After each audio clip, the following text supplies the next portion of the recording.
Good afternoon. Welcome to Ask Her. I'm Chika Wabuche, Program Officer for Washington Area Women's Foundation. We are a community-supported foundation that invests in the power of women and girls of color in the Washington, D.C. region.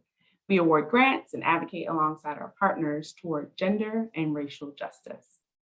Ask Her is the Women's Foundation interview series with women leaders, our partners, community members, and supporters who work tirelessly for women, girls, and gender expansive people of color. If you hear anything good, be sure to tweet during our chat using hashtag AskHerSeries, and you can follow us at the Women's Foundation.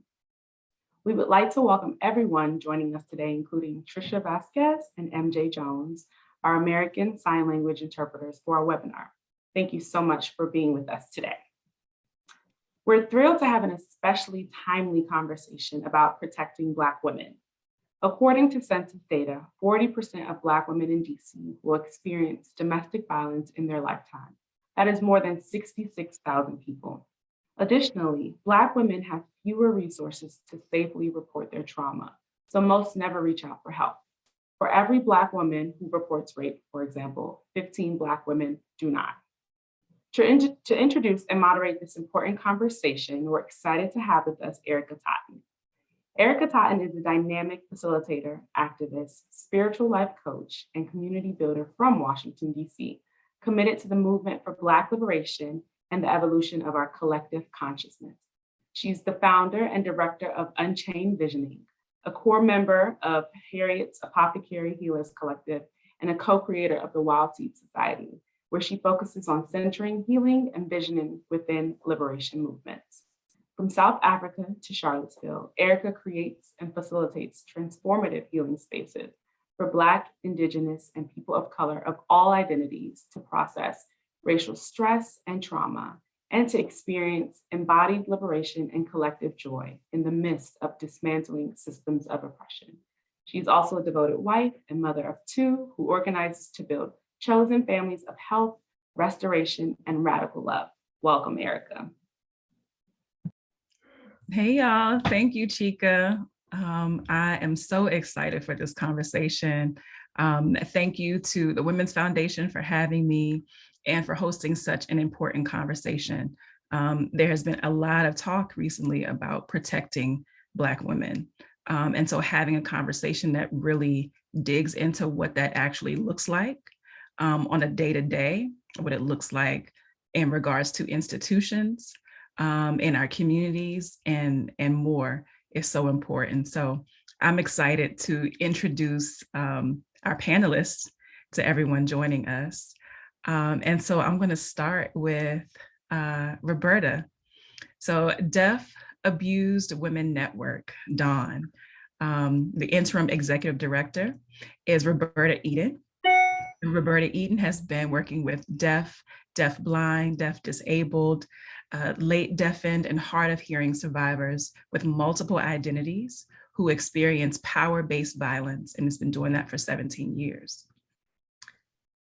So welcome, Roberta. Millicent Shaw Phipps is the Director of Legal Programs with UJMA Inc., the National Center on Violence Against Women in the Black Community. She is primarily responsible for overseeing projects of the legal department and the technical assistance and training that addresses racial justice, historical trauma, and gender-based violence when survivors from the Black community access legal systems. Before joining UJMA, she served as a director of the National Center on Protection Orders and Full Faith and Credit for 18 years. Millicent was also a staff attorney at the American Prosecutors Research Institute, the Research, Training, and Technical Assistance Division of the National District Attorneys Association. She is a graduate of the University of Washington School of Law and is licensed in the states of Maryland and Washington. So welcome, Millicent. Thank you.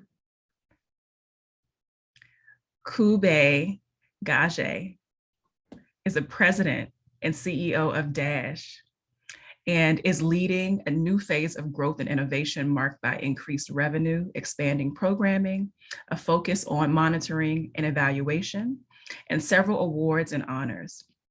Previously, Kubey was the Chief Operating Officer at the Arlington Food Assistance Center.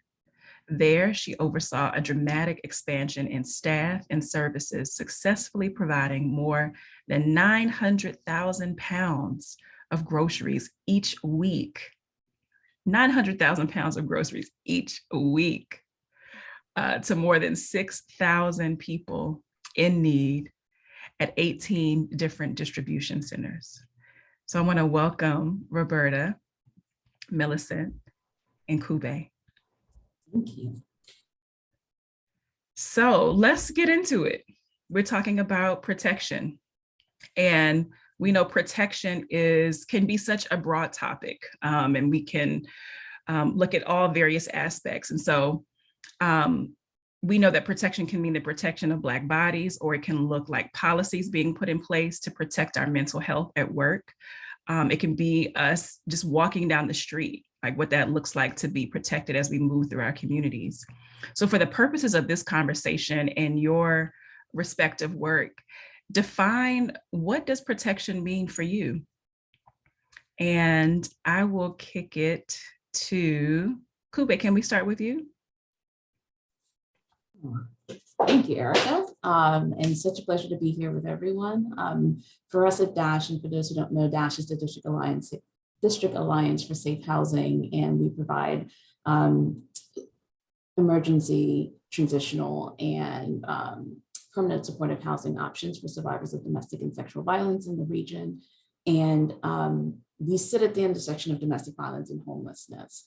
And for us and the thousands of survivors that we serve across the region, as a Black woman, protection for me means the ability to be authentic, to be safe, and to be heard. And protection means that, we have a tag at DASH. It says home means safety. It means that wherever I am, that I feel safe, and that in my role as president and CEO for DASH, that I am charged to create that type of environment for our community, for our staff, for our board, and for all the survivors in our care. Thank you, Kubey. What stuck out to me was what you said, home means safety, right? And so many times as Black women, we don't feel at home anywhere except within ourselves sometimes. And so I'm just grateful for your work. And home means safety, and having home within ourselves and expanding that. Just expanding that. So I appreciate that. Millicent or Roberta, would you like to answer that question? What does protection mean for you? Sure. Roberta, I see you. Yeah, sure. Thank you. I'll go ahead and share my answer. So for Dawn, we are the only deaf and DVSV program out of 20 white-centered deaf programs. We are the only one that is deaf, Black, and Brown led. So thinking about that and how we do our work. And we are actively fighting against two systems of oppression, that being phonocentrism and racism, which can be really emotionally taxing. And in my definition, protection means we must take care of our Black staff first before we can provide out to our community, before they can do that work. If we can't take care of ourselves, how are we going to be out there within the community? We have to love ourselves first, and then we can continue to bring out love into the community. So I think centering our staff and protecting them, and then going out to the community is what we're doing.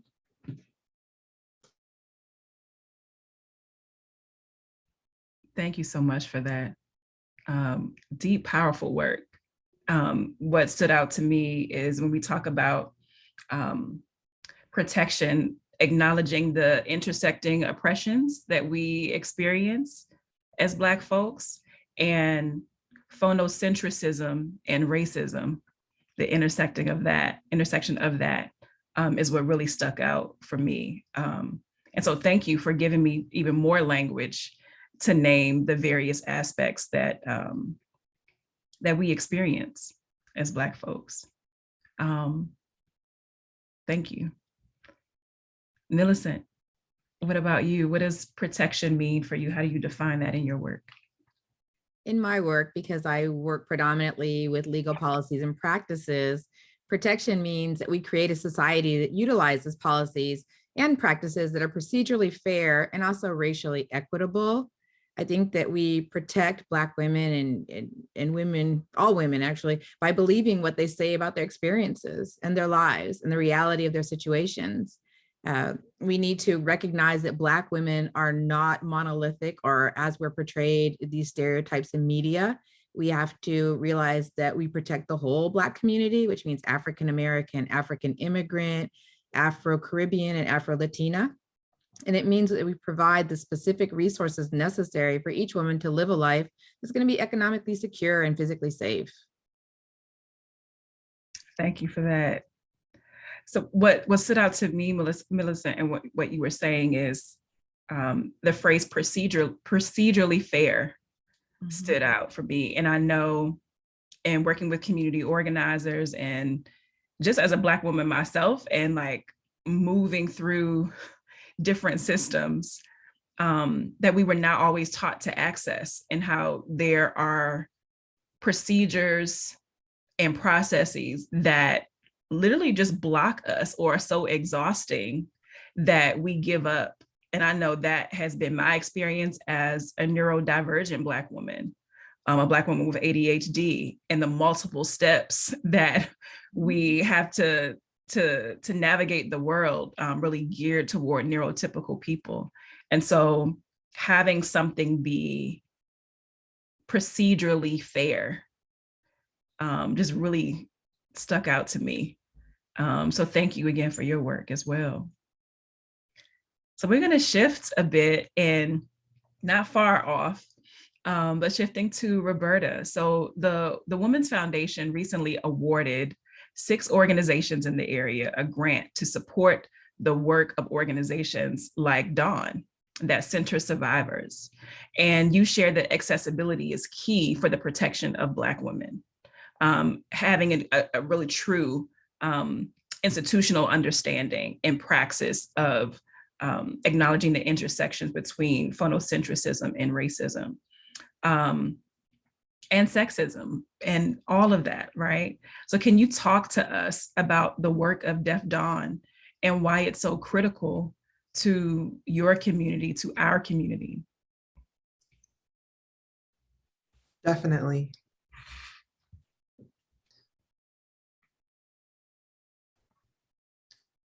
So in terms of accessibility, just looking at my notes here, sorry about that. So in terms of accessibility for, specifically deaf Black women or who are hard of hearing, late and deaf and disabled, deaf blind, accessibility is critical. It could look and feel and smell different for each individual. And for us as Dawn, we do use interpreters in our daily lives to communicate to people, to run our organization. And when a person is in an abusive relationship, a person who has experienced harm is taking control over their autonomy and their safety. Trauma takes over your body, meaning that if you're trying to communicate what had happened or your situation, you may not be able to communicate rationally. That's right. It is so critical that we have trauma, specifically Black trauma-informed interpreters who can facilitate the communication between survivors and hearing service providers, so that clients can get the justice and get the equity that they need and get the services they need. Often, if you don't have Black trauma-informed interpreters, information is interpreted incorrectly and doesn't match up with what the experience that the survivor went through. And so it's important that communication is clear, that we have trained and culturally competent Black trauma-informed interpreters.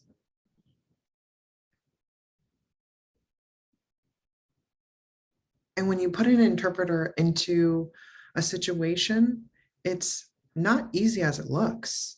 We have to filter out, does the interpreter have the correct language? You know, as me as a Black interpreter, I prefer a Black interpreter who is knowledgeable about Black American Sign Language. That is not the same as American Sign Language. That is not like white ASL. They have like, I don't want to say an accent, but they have that culturally competence. They know the language, they know the lingo of the Black deaf community. And you might have interpreters who know that for the Latinx community, the Asian community, the various BIPOC communities. So it's important that the interpreting community continues to do the work. It's highly, highly white, thinking about the ASL interpreters we have here in the US. And often those interpreters aren't culturally competent and don't know ASL. And that can cause a lot of harm. That definitely can cause a lot of harm. Thank you for that.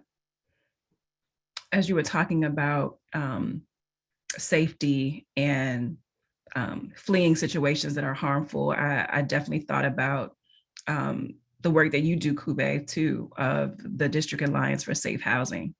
And the accessibility that's even needed in that as well. I see the connection between Dawn and Dash. So in looking at this, so Dash, District Alliance for Safe Housing, has also previously been a grantee of the Women's Foundation. And you work closely with social service workers who, not coincidentally, are majority Black women. That work is heavy. And as Roberta was speaking about trauma, there is generational trauma, vicarious trauma, you know, as a person who also is trauma informed and healing centered and works specifically with Black folks and other folks, other marginalized communities, but my work centers Black people. Having an understanding of vicarious trauma is, and its impact on us as service providers is so important.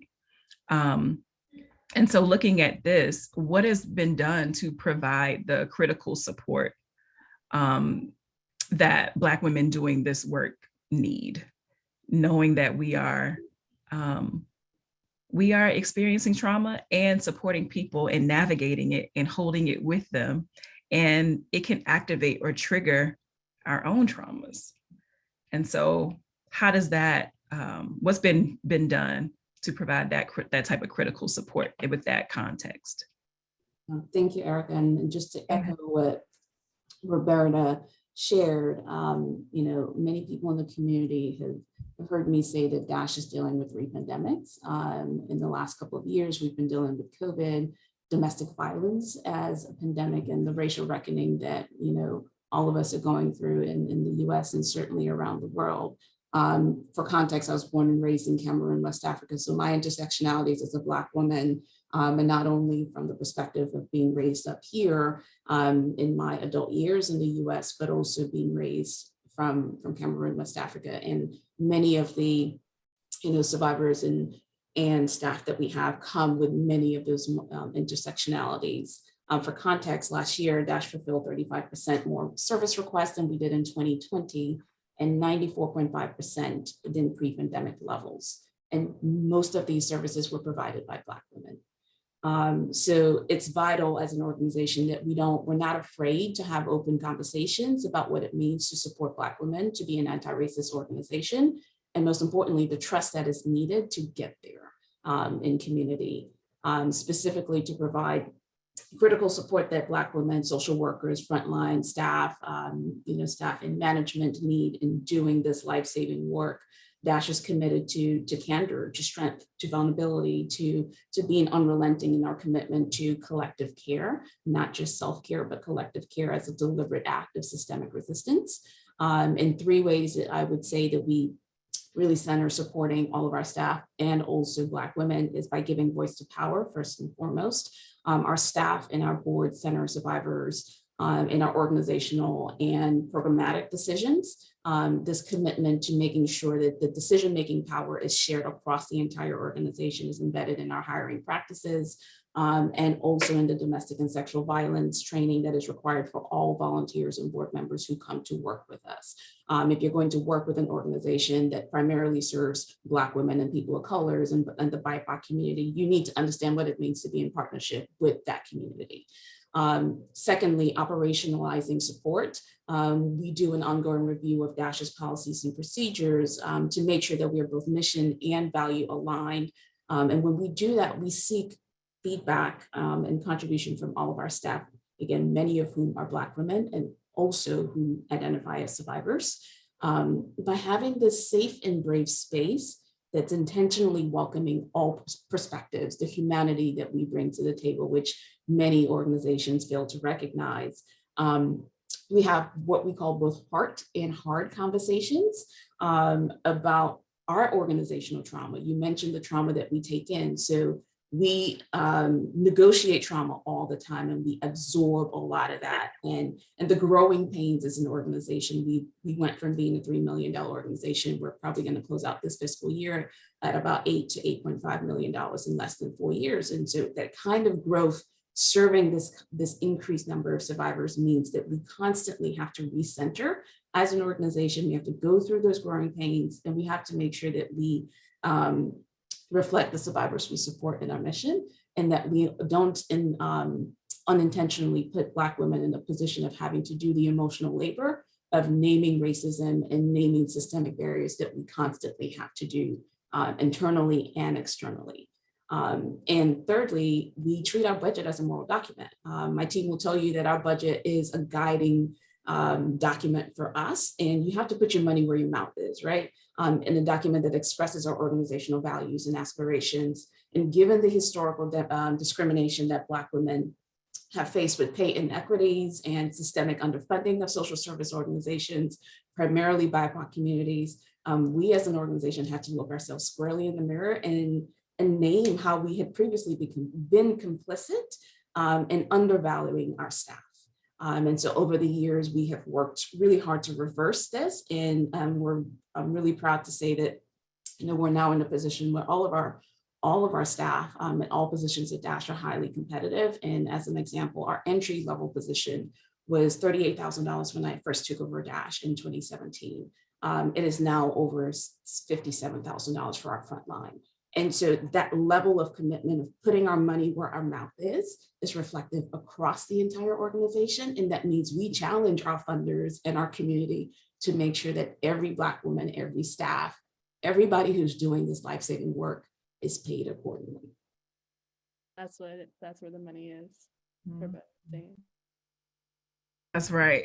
I'm so glad that you lifted that up, because oftentimes what is not talked about in protecting Black women is economic protection.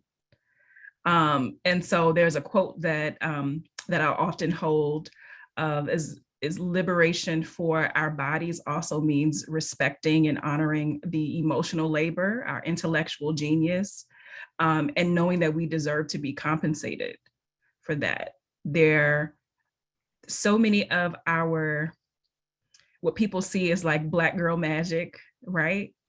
The resilience, the innovation was born out of trauma because we didn't have another way. Like we had to innovate, we had to create, we had to learn skills to navigate relationships and build community.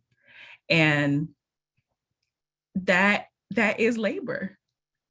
And so to be able to acknowledge that, and sometimes that's not anything that you learn from a degree, right? And so releasing ideas of elitism or things like that, to acknowledge that there are skills and practices and ways of being that we have learned just by being in these bodies that are valuable, that nobody else has, not in this way. Not in the way that we do. And so to have organizations acknowledge that with money, right? Like where the money reside, right? Like that is that is a show of force too. And so I appreciate that. Like we got to have that money conversation. One thing I also heard you say was really having institutional accountability. So many of us are coming into institutions experiencing organizational trauma, and we can bring that in. And as we pivot to some of these other questions about what that can actually look like, one of the things that stuck out to me, and I think I tweeted this like 2 years ago when everybody was talking about protect Black women, like you got it on bags, you got it on tote bags, like everything. But not many people were talking about the things that they do that cause Black women harm, like interpersonal, like relationally. And so I said, quote, protect Black women also means identifying, unlearning, and healing all the things within you that cause us harm.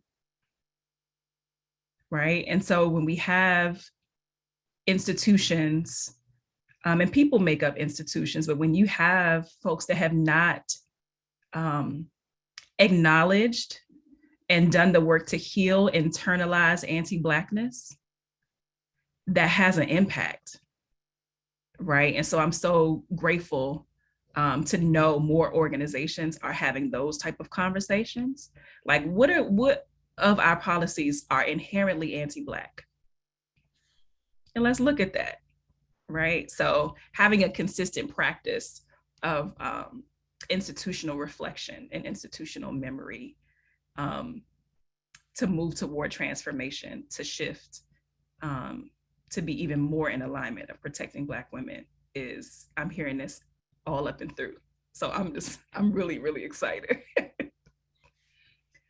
So this is for all of us here, right? And I can start with you, Millicent. What do you wish people understood about your work, which essentially is protecting Black women? So all of us are doing it in various ways, institutionally, in regards to accessibility, with housing and safety, all of that. So what do you wish people understood about your work? I think part of how you introduced the question is part of where people maybe get confused about the work, because we do have different levels. We have people who do direct services, and then we have organizations like Ujima, and we really have a mission to mobilize the community to respond to ending domestic violence, sexual violence, and also addressing community violence in the Black community. So what we do through our mission is we do research and public awareness and community engagement and resource development. And we do that to provide information to survivors of violence and advocates and other service providers and the community at large, as well as working with some of the mainstream organizations who haven't really reflected on how their work has impacted the Black community. People go to a training and think they understand cultural competency, but they're not really looking at the communities that they're supposed to serve and how they are serving them. So we do provide training and outreach tools and other resources to help people actually understand who their constituents are, as well as working on other issues that are really important to the Black community, such as reducing violence against Black women and reducing homicides of Black women. We have projects that address those things. We have a research division where we work with professors, tenured professors throughout the United States who do research and publish, create studies for us, and we publish those. We have national issues that we work on, such as firearms violence and other things like that. We provide webinars. We have a myriad amount of tools with which to reach people and really promote the importance of addressing violence against Black women. And that is our purpose, and that is what we're funded to do. And it's really good to hear everyone talking about the intersections and especially valuing the people who do this work. I think for a long time, it hasn't been attractive to work in this field because it hasn't been lucrative. for people. It's hard to maintain a staff if we don't pay them. And I really love what people are talking about valuing Black women, their experiences. It's not about having a degree. It is actually about providing this work and doing good services. And actually, most people do work for pay. And it's nice to hear that people are recognizing that is actually really important to keep a well-trained, well-paid staff, because economic stability does really help women in being safe in society. Thank you for that. Anybody else? Kubey or Roberta, what do you wish people understood about your work?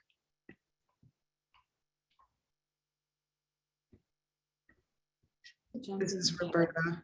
Oh, go for it, Roberta. Ooh, I'm feeling so much inspiration, so much energy from this conversation. I'm in it. I love it. What I wish people knew about Dawn's work. Let's see here.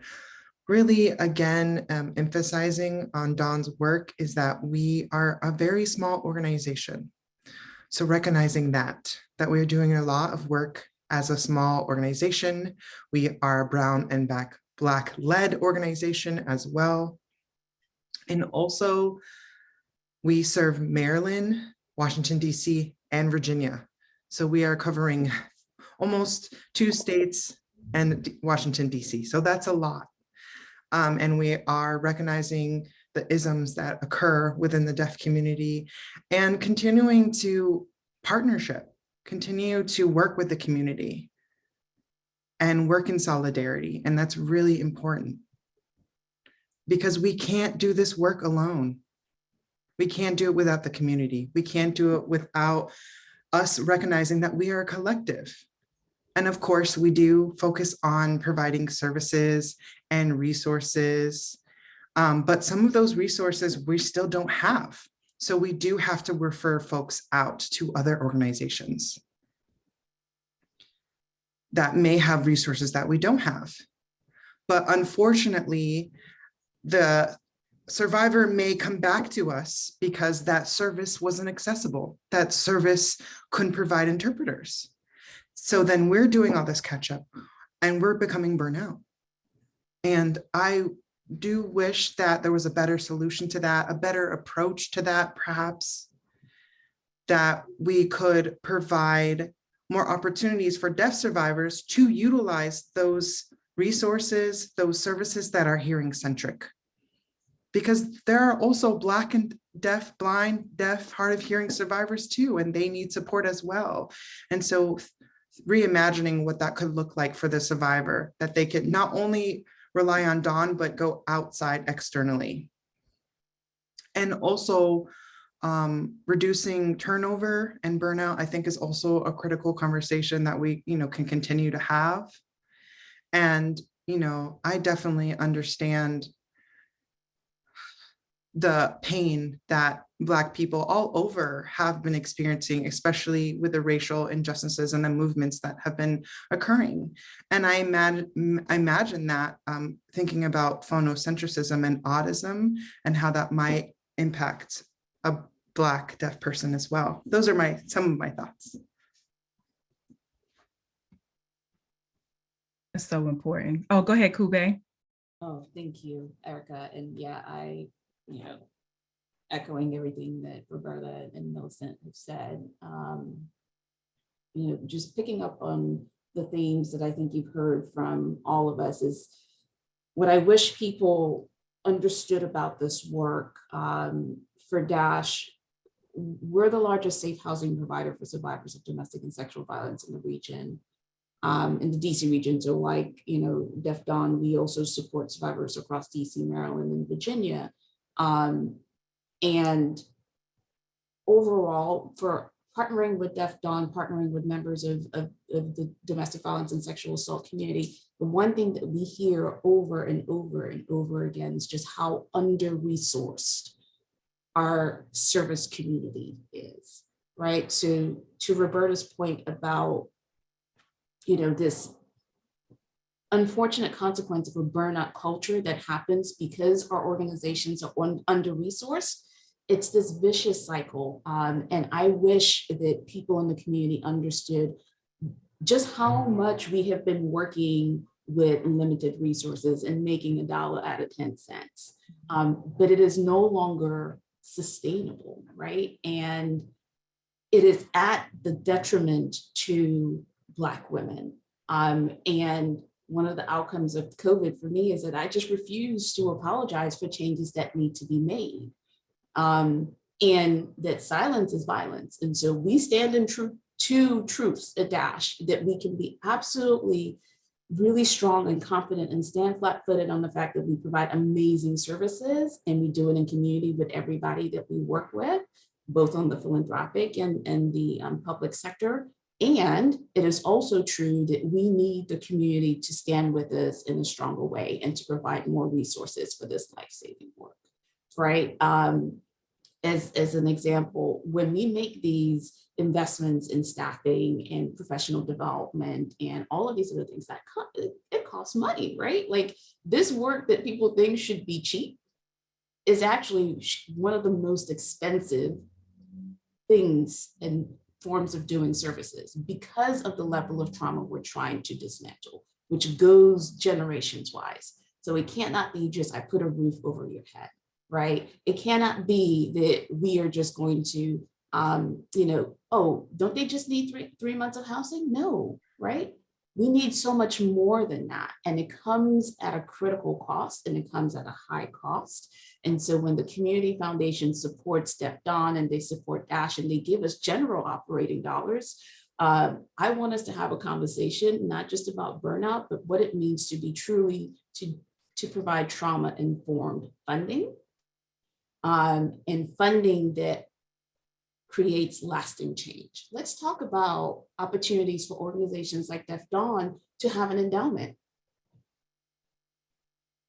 right? What would that look like if Black women, especially when most of these organizations were led by people of color? Money looks different when you look like Roberta and I, right? We are funded at lower levels, and when we are funded with higher restrictions.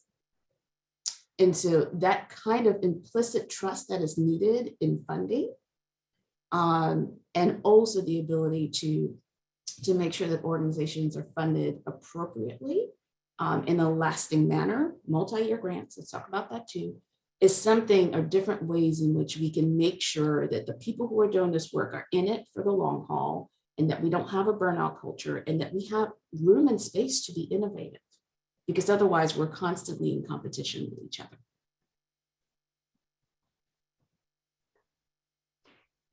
Listen, Kubey coming through with the full, like, let's talk about it, because that's what's necessary, right? I had put, I found the full quote that I had shared earlier.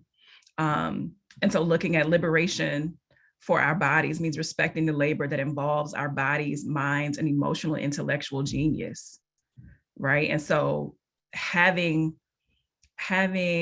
endowments, as you said, like for Deaf Dawn, having a full commitment and investment in this work, and trusting Black women, trusting these organizations, trusting our organizations. And it can be exhausting in a sense. Like, I don't think that that none of us are in this place of feeling like we have to prove our worth and value. But it definitely, those are the things that we are up against when we have organizations that don't, or funders that are not willing to really come up off the funds that this actually needs for the long haul. So I appreciate you just continuing to wave that flag. Yeah. Okay. How are we looking on time? Okay. Let's go to Millicent. Are there adequate policies in place that help to ensure the protection of Black women, and what can be done to put more in place? You talked about the practical. What about policy-wise that can sometimes really bring about that long-term change that we want? There are many policies that are currently in place. I mean, we talk about all of that, like there are federal provisions to provide resources that address many things: employment laws and policies, crime victims compensation, housing laws and policies. And then we have all of the things that address intimate partner violence, the things that address domestic violence and sexual assault and dating violence and stalking. So an example of that would be protection orders, which are just one avenue that many survivors will utilize. It is not the only way that people keep themselves safe. I think that survivors negotiate their own safety in the complex situations that they live in, and protection order is only one part. But looking at the protection order system, there are policies in place, right? Every jurisdiction issues protection orders. Everybody has them. But some of what we've talked about earlier in this call then impacts whether or not those policies actually ensure the protection of Black women. Because when you have these systems in place, if there are barriers to access, anything that prevents somebody from being able to actually get to court, still saying with protection orders, to get a protection order, that will now be someone who doesn't get one, whether it is anything from the courthouse is only open on certain days and times where someone has to work. So you either have to leave work or possibly lose your job, or it's too far and you have a transportation issue, or your access could be something like accessibility. You physically can't get into the courtroom, or it could be something like there are no interpreters available. So you do not know what is happening in court. You don't have the ability to communicate with anyone there. Those problems exist with all of these systems. Every system that we have, even if it's benevolently created, our policies and practices aren't perfect because they are kind of input into the society that we have. And we have all these inequities. So we know that they're not procedurally fair. We know that they're not racially equal. So I can't say that we have a great system to ensure the protection of Black women, because sometimes Black women are actually victimized by these systems. Because you can go to a system for help and now you're in the system and the system won't let you go because they want something from you. So you may want something, you may want child support, or you may want a divorce, or you may want a protection order, and you're in the civil court system. But now people are looking at your parenting, they're looking at your finances, they're looking at you. So you have to go to parenting classes, or you have to do something because the court is telling you what to do. When we have that happen, the systems, the policies, the practices re-victimize people. And it can have a chilling effect because then people don't want to utilize them because they know what can happen.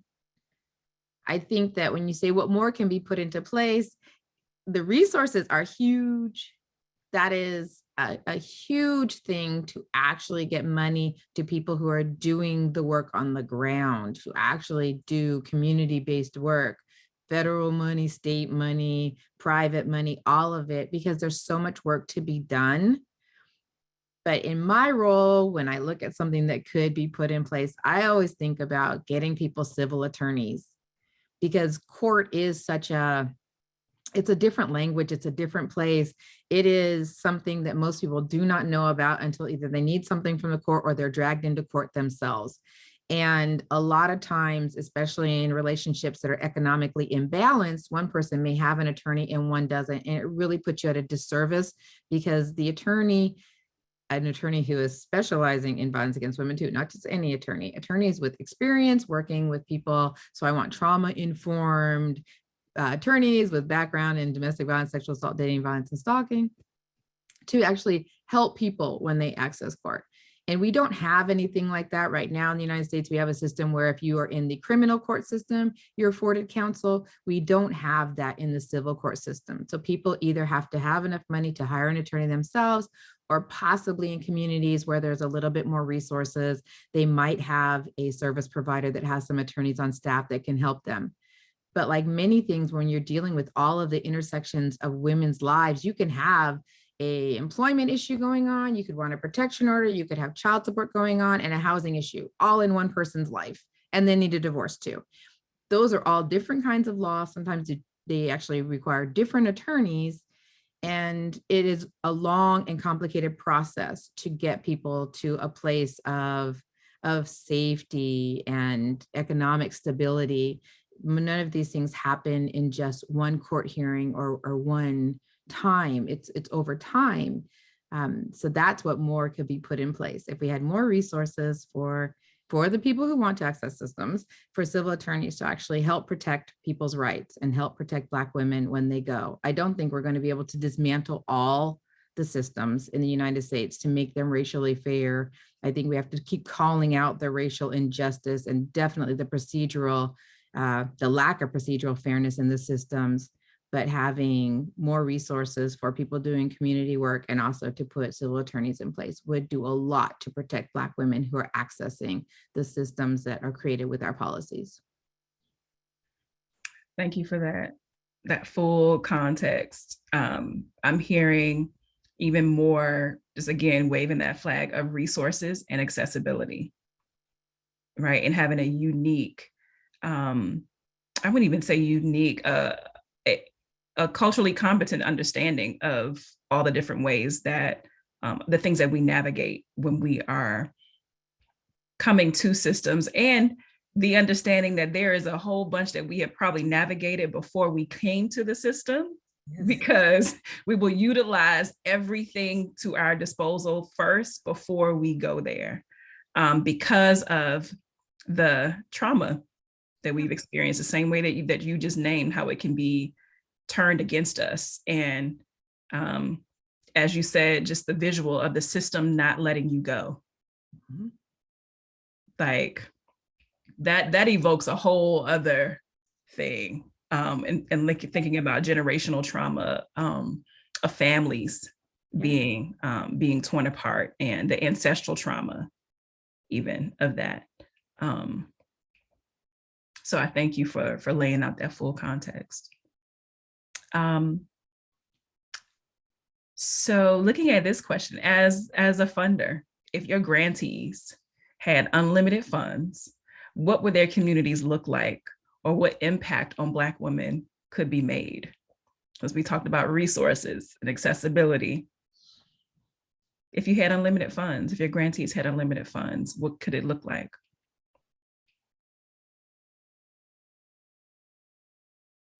Go ahead, Roberta. Perfect. Where the money at? Where's the money?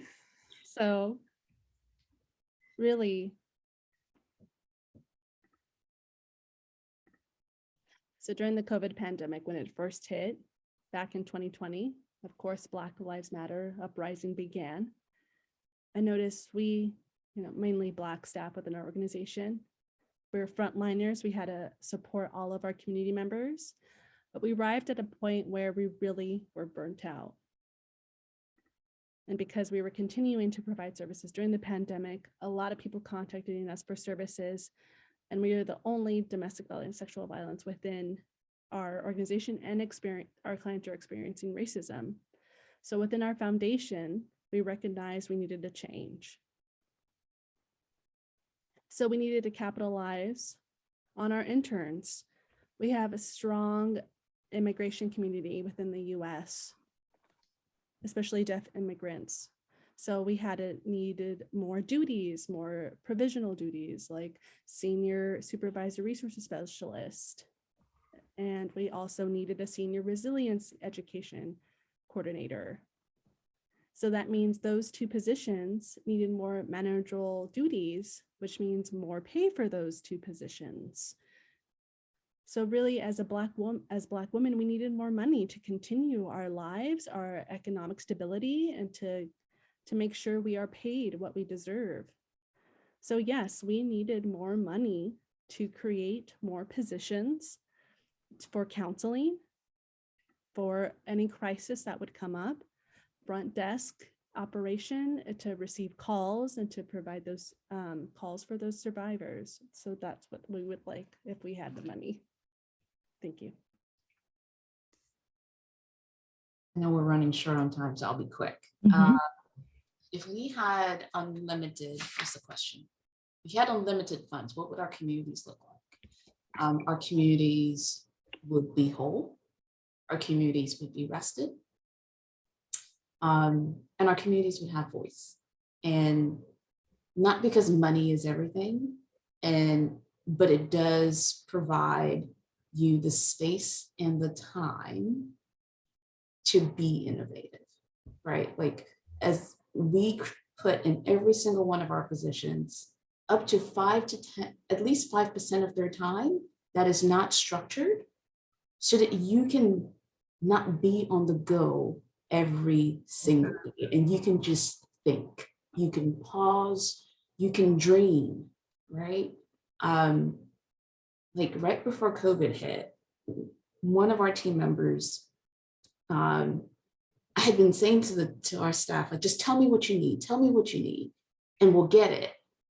And Pierre Berstein, who's our chief strategy and operations officer, stopped me. He was like, Kubey, they can't tell you what they need because they don't know. Yeah. And we don't know because we're in this like turntable over and over and over and over and over again. And so if we had enough resources to not have to worry about what's next, if we had enough resources to create trust, if we had enough resources that I'm not going after the same funds every single year, right? And having to spend 25 to 30% of our administrative time and efforts just doing nonsense stuff. What could I do with that time? How many more survivors could we serve? Could our staff actually work 40 hours a week instead of 60 or 70? Right, so that's my answer. Thank you. Millicent, how about you? Also acknowledging that I know we're getting towards the end, so I'll make my comment brief. I think that with unlimited resources, we would live in communities that are free from violence. I think that we have to look at the impact of violence against Black women, violence within our community, and also violence towards our community. I think when things happen like what happened in Buffalo this weekend, we see that there is a part of our society that is aggressive towards Black society. And we, with enough resources, we could look at actually addressing the firearms issue in the United States, which is huge, but looking at violence prevention and firearms violence reduction, and really trying to address the impact that that has on Black women in the way that we have to negotiate for our safety every day. And obviously with unlimited resources, we would have secure housing and food and livable wages. So those things would be addressed too. Yeah. I think about that with my work too, of rest, right? Like ultimately what we want to do and give to folks is opportunities for rest, like a retreat to just sleep, right? Like that's really what, and if Mercy or Chika can drop that link, like of moving this work forward, is funding rest, and not just rest to be more productive, right? Rest because you are worthy of rest. And those of us that are on the front lines, community organizers, folks who are moving missions forward, that is not often talked about at all, of rest and play, right? Rest and joy, just to have fun. And so having organizations or funders be able to, we had unlimited funds, right? To just fund spaces for rest and play. And then that creates more brain space to be more creative and innovative, and to be able to have more connections and to see each other, right? So that's one of the things when I think about all of this, there's a level of just exhaustion that we're all working from, that can have us be scraping and trying to scratch for funds and things. So I look forward to that possibility, that abundance, that we can have rest and have joy and play together, because that's healing too.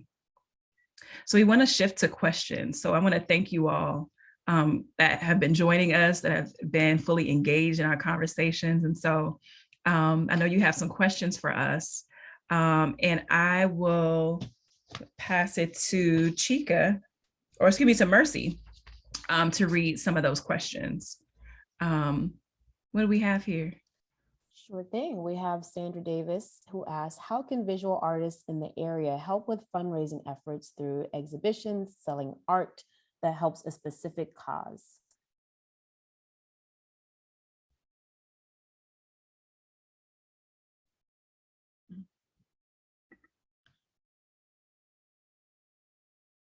Well, I mean, I always tell folks that fundraising is relationship, right? I think, and the artist sphere and community has a lot of power to be able to do so because art is healing.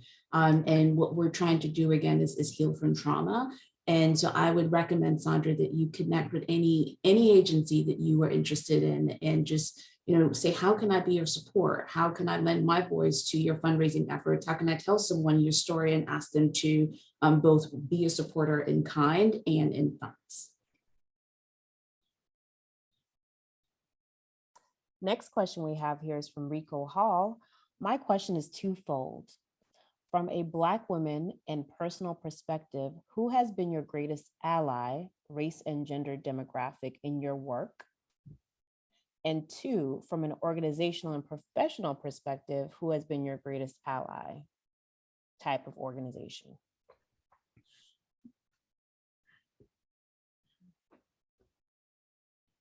That's a rough one. That's a rough one for me. And I don't want to assume the pause for all of us. That's hard to answer. Because when I look at the work that we do that centers Black women, like I see us. I see us. And so I think, and I don't use the word ally often. I like to use like co-conspirator. That means you have some skin in the game. That means that you are able to that you are risking something, that you are in it with me. Ally seems very distant. It seems very passive. And so in that instance, I don't have an answer for that because allyship is not anything that I'm interested in. I'm interested in solidarity. I'm interested in being a co-conspirator. And folks that have presented themselves as allies, be it white women, mostly it's been white women, there has always been a turn in some instance that has proven to be unsafe and actually has caused harm. Mm-hmm. And from an organizational and professional perspective, again, it's been Black women. So I'll share that's my experience. What about y'all? No, I love it, Erika, and I love the term co-conspirator. I'll add on fellow system disruptors. And for me personally, it's a personal curated board of directors. The role of an executive director or CEO tends to be a very lonely role, particularly as a Black woman. And I have found it just incredibly supportive to have this group of people who know the work and who come from nonprofit, public sector, business sector, who are Black and Latinx women who can hold me. Like I've literally had them cover me in prayer when I had nothing else to give, but also push me, right? Like they will call me out on my own BS when they're like, Kubey, you're wrong, right? And so a community of board of directors who can be that safe space for me has been really helpful.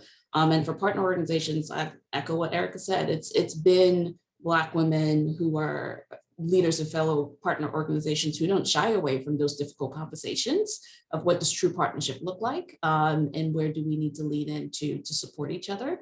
And most recently for me, it's been my board of directors. We've been having some very strong conversations about what it means for having Dash's board of directors join me in learning and co-owning a justice, racial equity, and diversity inclusion framework. Because we talk about it in the nonprofit sector, a lot of that work happens internally, but to have it happen from a board level, which the structure of boards tends to have a lot of systemic racism built in. And so how do you actually change that and create a board culture that is reflective of what we've worked so hard to create? And what does it mean to be in true partnership with a Black woman CEO? And so my board chair and my board vice chair have been willing to engage in that conversation. And I'm really looking forward to diving deeper with the entire board on that.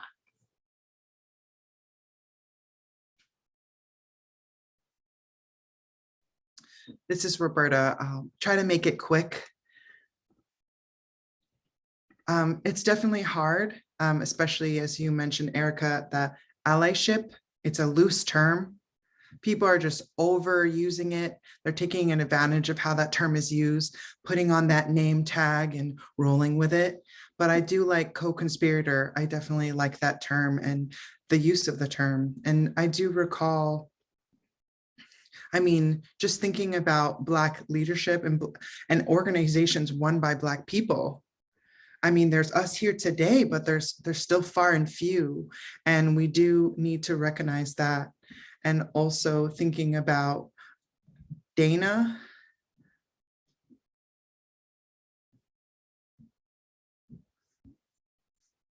Swopes, Dana Swopes is someone I look up to. She is a Black deaf woman, and she's a strong leader within the community. She works for an organization in Georgia, and she's a program director. And we often have those hard conversations together, and we support each other through thick and thin. And now being in this position, now leading Dawn, having her support has been wonderful.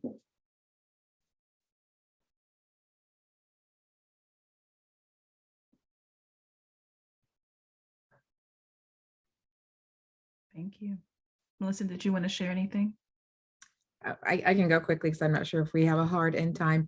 I think a lot of what you all have said is really pertinent to how you navigate this work. I do like the switch in the language. I think language is very important of switching the word from ally to co-conspirator, or a fellow disruptor, I think was the other word, because I think that it is important that the person has skin in the game with you when you're thinking about this work. And it's also important to look at the history of this work. Violence against women work was not, mainstream violence against women work was not built with Black or brown voices included.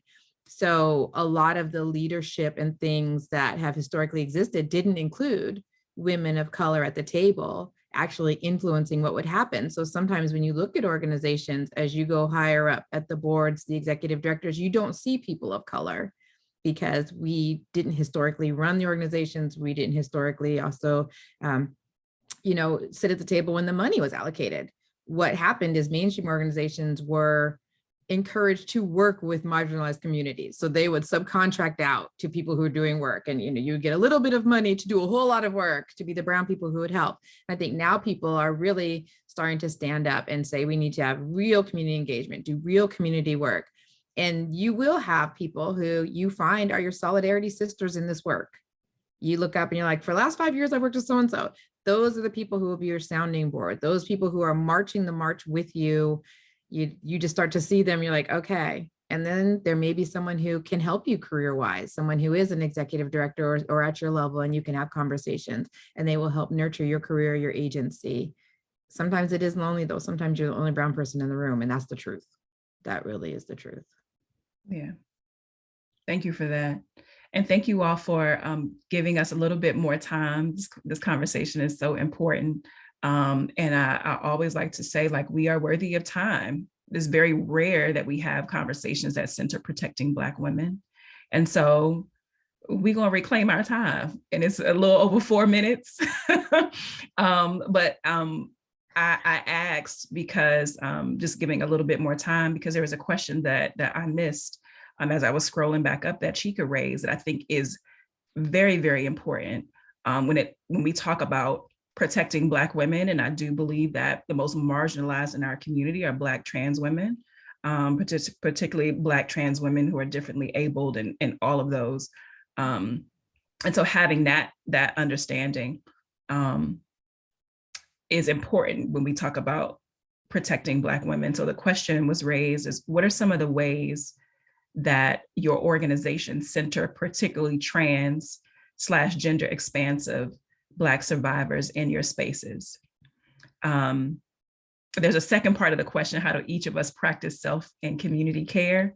But that we can go on to that for much longer. So let's just focus on that first part of the question. What are some ways that your organization center particularly trans / gender expansive Black survivors in your spaces? We may only have space for 1 or 2 people to answer this, to respect people's time. Does anybody want to answer that? Yeah, happy to.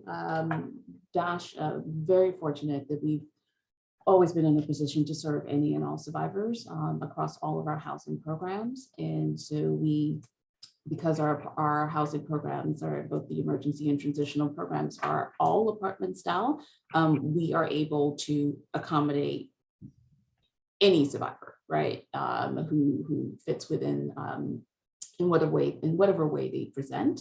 And I will also flag that because of how, to Millicent's point, of how our services had historically been set up in our sector, some programs have historically been gender specific, right? Like a male only program, a female only program.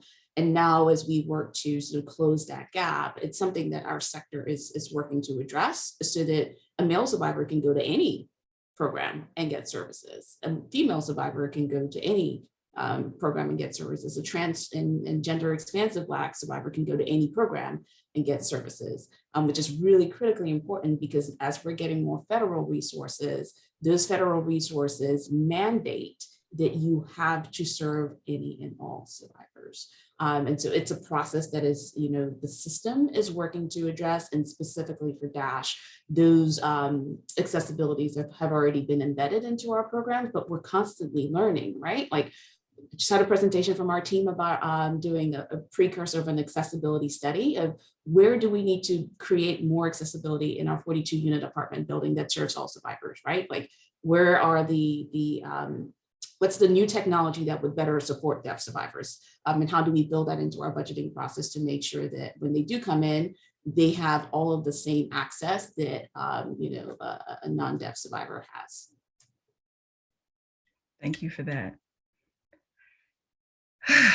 This has been so good. This has been so good. I'm so grateful that there was time, that there was folks that also understood the importance of having these conversations. And so we are definitely a little over time. So we're going to end our conversation here. And again, so grateful for you, Roberta, for Kubey, for you, Millicent, and sharing your work and sharing your understanding of like how your organization is moving, protect the idea and practice of protecting Black women.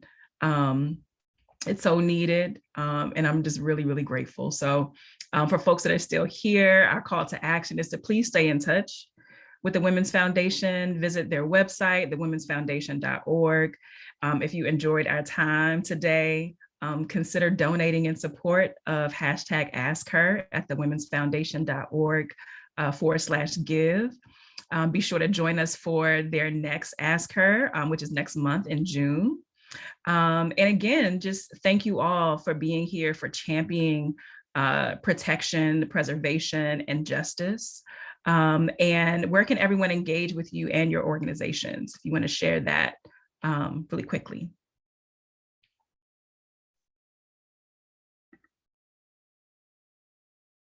Thank you, Millicent. I see that in the chat.